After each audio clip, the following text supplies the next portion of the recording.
आनंद मोहन जी की रिहाई के समय क्या क्या नहीं कहा गया। लेकिन लिए तो आप लोग कानून बदल दिए। भाई तो कान अब लोग को नहीं मालूम है ना। बहुत लोग को छपास का रोग होता है, जानकारी का अभाव रहता है।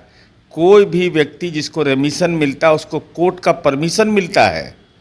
ऐसे नहीं आप छोड़ सकते हैं किसी को। चारा घोटाला करिएगा, कहिएगा कि सामाजिक न्याय की लड़ाई लड़ रहे हैं। वह दौर बदल गया कि नौकरी के बदले जमीन ले रहे हैं और कह रहे हैं कि सामाजिक न्याय की लड़ाई के चलते हमको फंसा दिया गया। कोर्ट ने तय किया आप पर आरोप, तो आप दोषी है ना।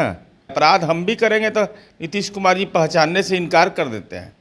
राजद के ही सांसद वो कह रहे हैं कि ललन सिंह जो है, ललन सिंह के ऊपर कर्ज हो गया, वही उतार रहे हैं। ललन बाबू का दस्तखत से होता है। अरे तो चुनाव के समय ही क्यों अरे पैरोल मिला था? मैं पैरोल तो किसी को मिल सकता हूँ। मैं फिर कह रहा हूँ, पैरोल मिलता है न्यायपालिका के बगैर सहमति के नहीं मिल सकता है। तो अगर तेजस्वी यादव जी, सुधाकर सिंह जी, आपको यह एहसास होता था तो डर लगता था, आप कहीं नहीं आवेदन दाखिल किए। आवेदन दाखिल करते आप। तो कह रहे हैं फंसाने और बचाने की बात करते हैं, लेकिन फंसाते भी वही हैं और बचाते भी वही हैं। तेजस्वी में ये सुधाकर सिंह को हम ही फंसाए थे। वो जो घोटाला किए हैं धान वाला में, हम ही जेल भेजे थे। अरे हम ही लोग जेल भेजे थे। जेल गए किसान नेता है ना, और घोटाला धान के घोटाला में। जिस तरीक़ा से मुकेश सहनी को लेकर के चर्चा है और वो अपने एक्स हैंडल पे तिरंगा का लगाया, तो चर्चा होने लगी कि वो अब एनडीए में आ रहे हैं। इसको कैसे देख रहे हैं आप लोग? स्वागत करेंगे उनका क्या? पूरा देश 78वां स्वतंत्रता दिवस मना रहा है और आज आज़ादी के जश्न में डूबा हुआ है।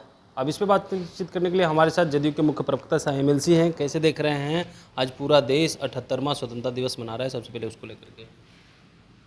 पुरखों के द्वारा दी गई कुर्बानी और देश का संविधान जो रामायण है, बाइबिल है, कुरान शरीफ है, वह देश के विभिन्न मानकों को स्थापित करता है। और बिहार के लिए महत्वपूर्ण कार्य दिवस इसलिए हो गया कि आदरणीय प्रधानमंत्री नरेंद्र मोदी जी ने आज लाल किला के प्राचीर से जिस परिकल्पना को नीतीश कुमार जी और डॉक्टर एपीजे अब्दुल कलाम ने साकार रूप दिया था, नालंदा अंतर्राष्ट्रीय विश्वविद्यालय, तो राष्ट्रीय शिक्षा नीति के संदर्भ की चर्चा करते हुए कहा कि नालंदा विश्वविद्यालय जो जहाँ दुनिया से लोग पढ़ते थे, संदर्भ उसका ही महत्वपूर्ण है, दुनिया से जहाँ से लोग आके पढ़ते थे, उस वैभव को हमको लौटाना है। ये लक्ष्य तय किया गया।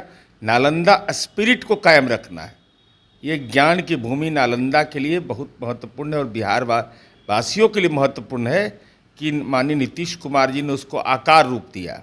डॉक्टर एपीजे अब्दुल कलाम की वह परिकल्पना थी और आदरणीय नरेंद्र मोदी जी ने उसको स्वीकार करके दुनिया को ये संदेश दिया है कि नालंदा स्पिरिट ही देश की शिक्षा नीति का आधार होगा। ये हमारे लिए गौरवपूर्ण उपलब्धि है। एक तरफ प्रधानमंत्री बिहार वासियों को संदेश दे रहे हैं और दूसरी तरफ जो नेता प्रतिपक्ष तेजस्वी यादव अनंत सिंह के बाहर आने को लेकर के जिस तरह से हाई कोर्ट से उन्हें बड़ी राहत मिली है, उसको लेकर के कह रहे हैं कि सीएम नीतीश कुमार को घेर रहे हैं। इसमें न्यायपालिका का मामला है, इसमें सरकार कहाँ खड़ी है? मैंने इसमें सरकार पर बोलने का क्या औचित्य है? वो तो कह रहे हमारे साथ थे तो अपराधी थे, उनके साथ गए तो सब कुछ ठीक हो गया है। मैंने कहाँ कोई इस संदर्भ की चर्चा कर रहा है? मैंने बिना मतलब का जो संदर्भ है, भाई माननीय उच्च न्यायालय ने फैसला, आनंद मोहन जी की रिहाई के समय क्या क्या नहीं कहा गया। लेकिन लिए तो आप लोग कानून बदल दिए। भाई तो अब लोग को नहीं मालूम है ना। बहुत लोग को छपास का रोग होता है, जानकारी का अभाव रहता है। कोई भी व्यक्ति जिसको रेमिशन मिलता है उसको कोर्ट का परमिशन मिलता है। ऐसे नहीं आप छोड़ सकते हैं किसी को। अब उस संदर्भ की भी चर्चा लोग करने लगे, क्या क्या नहीं हुआ। ट्रायल शुरू हो गया बाहर में।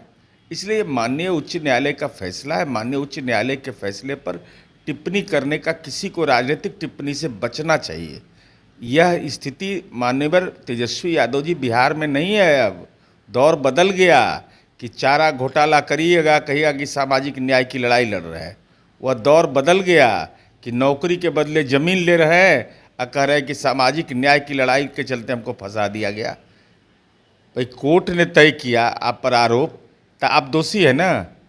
प्रथम दृष्टया जब पूर्णतः दोषी हो गए तब लालू जी चारा घोटाला के दोषपूर्ण अभियुक्त हो गए। तब वो चुनाव से वंचित हो गए। अब वो भी अपील तो उन्होंने भी किया है, तो अपील करने का मतलब क्या हुआ? आप न्याय की साक्ष उस समय था, अभी अभाव कैसे हो गया? नहीं, उनके साथ भी थे, हमारे साथ लंबे उनका परिवार लंबे समय तक उनके साथ रहा है, लंबे कालखंड तक रहा है। इसलिए ये प्रवचन मत दीजिए। नीतीश कुमार जी का कम से कम गवर्नेंस के मामले में कोई सानी नहीं है। वो तो इशारा में कह रहे हैं, ना किसी को फंसाते हैं ना किसी को बचाते हैं, सब कुछ स्पष्ट हो रहा है, क्या कर रहे हैं? तो ये तो स्वाभाविक है ना। उनके दल के विधायक थे तो जेल गए कि नहीं? हमारे दल में रहे तो जेल गए कि नहीं लोग? कहाँ बचने का सवाल है? अपराध हम भी करेंगे तो नीतीश कुमार जी पहचानने से इनकार कर देते हैं। इसलिए ये सब भ्रम पैदा करने की कोशिश है। न्यायपालिका के विचारण पर कोई टिप्पणी करने से बचना चाहिए। आप टिप्पणी करने से बचने की बात कर रहे हैं, लेकिन राजद के ही सांसद वो कह रहे हैं कि ललन सिंह जो है, ललन सिंह के ऊपर कर्ज हो गया, वही उतार रहे हैं, क्योंकि चुनाव के समय जो है पैरोल दिलवाए थे, अब उनको बाहर करवा रहे हैं। मैंने ललन बाबू पैरोल दिलवाते हैं, ललन बाबू का दस्तखत से होता है।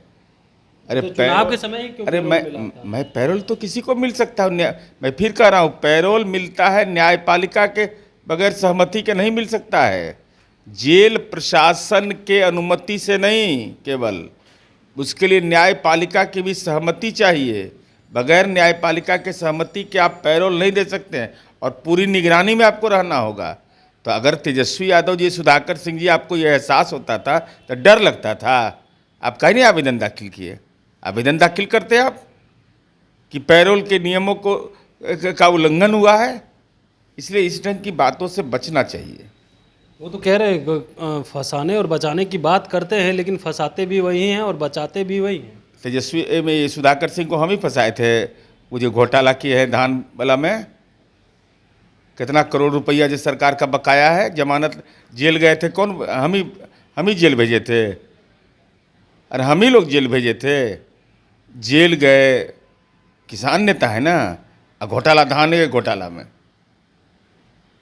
चलिए एक आखिरी सवाल लेंगे।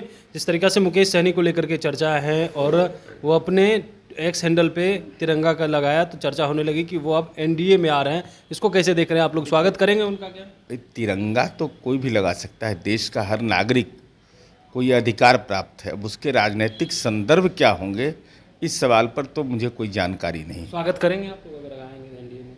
अरे तो एनडीए तो परिवार है, परिवार में क्या दिक्कत है? यहाँ मिलजुल के रहिए।